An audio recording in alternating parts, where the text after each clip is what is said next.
انسان ایک کا خون دوسرے کو دینا، ایک کا خون دوسرے میں تبدیل کرنا، دوسرے کے جسم میں چڑھانا، ضرورت کے طور پر دوسروں کا خون جس طرح ہم اور ایک جسم میں بیماری کی وجہ سے چڑھاتے ہیں، دوسروں کی طاقت کے لیے چڑھاتے ہیں، تو کیا اس خون چڑھانے کی وجہ سے یہ دو غیر محرم ایک دوسرے کے لیے محرم بن جاتے ہیں؟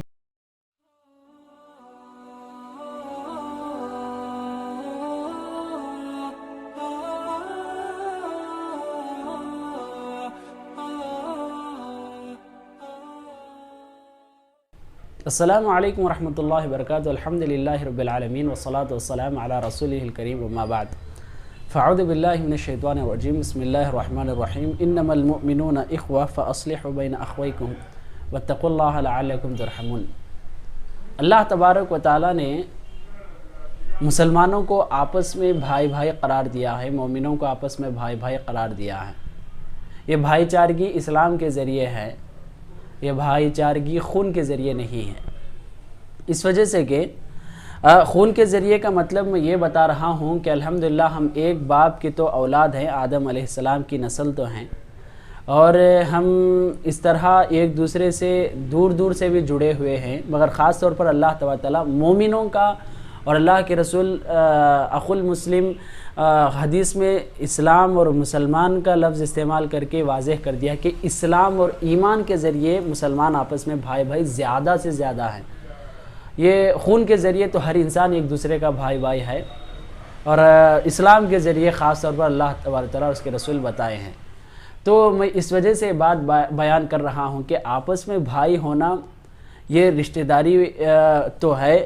یہ آپس میں ایک دو عورتیں بہن ہونا یا کوئی مرد حضرات دوسرے عورتیں مسلمان خواتین ان کو بھائی بہن اس طرح کہلانا، یہ اسلامی حکم کے ذریعے ہے، اسلامی وجہ سے ہے، یہ خونی رشتہ نہیں بنتا ہے، یہ خونی رشتہ نہیں بنتا ہے۔ اللہ تعالیٰ نے سورۃ الحجرات میں کہا کہ ہم نے آپ کو قبیلے قبیلے بنائے تاکہ آپ ایک دوسرے کو پہچانیں۔ تو اللہ تبارک و تعالیٰ خاندان تو ایک ہی رکھا ہے، یعنی نسل تو ایک ہی رکھا ہے، آدم علیہ السلام کے اولاد تو ہیں ہم، مگر آپس میں اسلام کے ذریعے بھائی چارگی الگ ہے، یہ خونی رشتہ داری جو محرم اور غیر محرم کا جو حکم لگتا ہے یہ الگ ہے۔ اسی طرح کا ایک چھوٹا سا سوال مواز رحمہ اللہ سے کیا گیا کہ انسان ایک کا خون دوسرے کو دینا، ایک کا خون دوسرے میں تبدیل کرنا، دوسرے کے جسم میں چڑھانا، ضرورت کے طور پر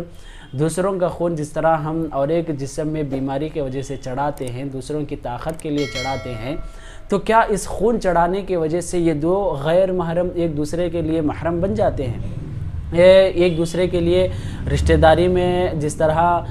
بھائی بہن کی رشتہ داری بن جانا یا اس طرح یہ خون کی وجہ سے بن جاتی ہے۔ جس طرح کہ اگر ہم چھوٹی سی مثال دے کر میں سمجھاتا چلوں، اگر ایک ماں سے الگ الگ دو بچے رضاعت حاصل کیے ہوں، دودھ پی لیے ہوں، تو اس وقت ایک دوسرے کے رضاعی بھائی بہن بن گئے، آپس میں ان کا نکاح جائز نہیں ہے۔ تو اس طرح اگر کوئی ایک ہی آدمی کا خون ایک دوسرے کو چڑھا لے تو یہاں پر کیا رشتہ داری بدل جاتی ہے؟ تو اس کے بارے میں مواز رحمہ اللہ سے سوال کیا گیا، تو آپ چلو ویڈیو ملاحظہ کریں گے۔ تو چلو شروع کریں، بسم اللہ۔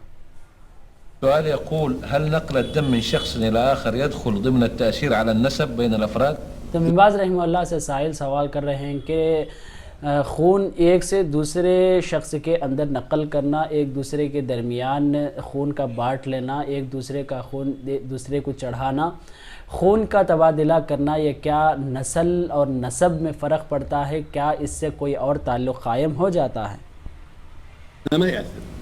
تو مواز رحمہ اللہ نے پہلا لفظ استعمال کیا کہ اس میں کوئی اس طرح کی چیز نہیں ہے، یعنی اس میں نسل اور نسب نامے میں کچھ فرق نہیں پڑتا۔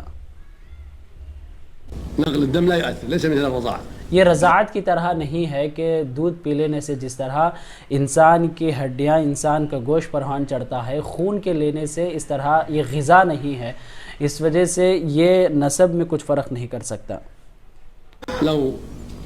نقل دم إلى زيد أو عمر ما يكون أخا ولا عما ولا خالا ولا أبا ولا شيء، ما يؤثر۔ تو مواز رحمہ اللہ نے ایک دم واضح کر دیا کہ اگر زید کا خون بکر کے اندر چڑھایا جائے یا بکر کا زید کے اندر چڑھایا جائے، اس کی وجہ سے ان کی ماں یا وہ آ کر ان کے لیے پھوپھو پھوپھا یا خالو خالہ اس طرح کا رشتہ داری نہیں جوڑ کر آتی، یہ نسب نامے میں کچھ فرق نہیں پڑتا۔ تو اس طرح خون کا تبادلہ کرنا یہ باقاعدہ اسلام اس بات کی اجازت دیتا ہے، یہ الحمدللہ ضرورت کی چیزیں بھی ہیں، اور انسان خون سے ہی زندہ رہتا ہے، بغیر خون کے انسان کا جسم زندہ نہیں رہ سکتا ہے، تبادلہ ہو سکتا ہے، اور اس تبادلے کی وجہ سے کوئی رشتہ داری اور کوئی اور چیز اس کے اندر پیدا نہیں ہوتی، کوئی فرق نہیں پڑتا، باقاعدہ یہ حکم الگ ہے۔ اس طرح ابن باز رحمہ اللہ نے یہ حکم بتایا ہے، اس بات کو یاد رکھیں اور دوسروں کو یہ بات بتانے کی کوشش کریں۔ اللہ تبارک و تعالی ہم سب کو صحت عطا فرمائے، آمین۔ والسلام علیکم ورحمۃ اللہ وبرکاتہ۔